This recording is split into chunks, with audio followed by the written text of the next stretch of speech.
টোটো চালকদের কাঁধে অতিরিক্ত ট্যাক্সের বোঝা চাপিয়ে দেওয়ার প্রতিবাদে টোটো চালকেরা এদিন ক্ষোভ প্রকাশ করে পথে নামেন। সম্প্রতি প্রশাসন ও রাজ্য সরকারের নির্দেশ অনুযায়ী প্রতিটি টোটো চালকের রেজিস্ট্রেশন করানো এবং অত্যাধিক ট্যাক্স চাপানো হয়েছে।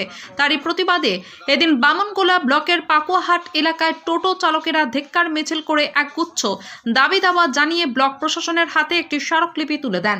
এই বিক্ষোভে নেতৃত্ব দেন কামতাপুর পিপলস পার্টি এর নেতা সুভাষ বর্মন। বুধবার দুপুরে পাকুয়াহাট গরুহাট থেকে বিক্ষোভ মিছিলটি শুরু হয়ে ব্লক দপ্তরের সামনে গিয়ে মিছিলটি শেষ হয়। সেখানে দীর্ঘ বিক্ষোভ দেখাতে থাকেন টোটো চালকেরা। টোটো চালকদের দাবি, এই সিদ্ধান্তে তাদের আর্থিক বোঝা বাড়বে এবং যে পরিমাণে ট্যাক্স ধার্য করা হয়েছে অনেকের পক্ষে তা দেওয়া সম্ভব নয়।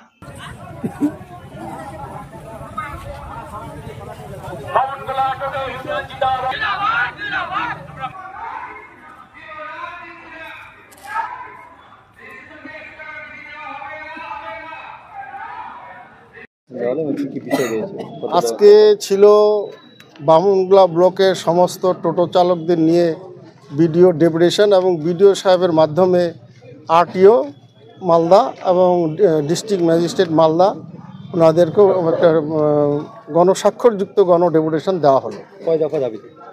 5 দফা দাবিতে। কি দাবিগুলো রয়েছে? যে দাবিগুলো ছিল যে রেজিস্ট্রেশন ফি বৎসরে 100 টাকার বেশি দেওয়া যাবে না, আর যে নির্ধারিত কোম্পানির যে টোটো কিনতে হবে, তাহলে সেই টোটো আমাদের যে টোটো কেনা আছে এই সমস্ত টোটোগুলো যতদিন পর্যন্ত নষ্ট না হবে ততদিন পর্যন্ত যেগুলো টোটো কেনা আছে আমরা সেই টোটোই চালাবো।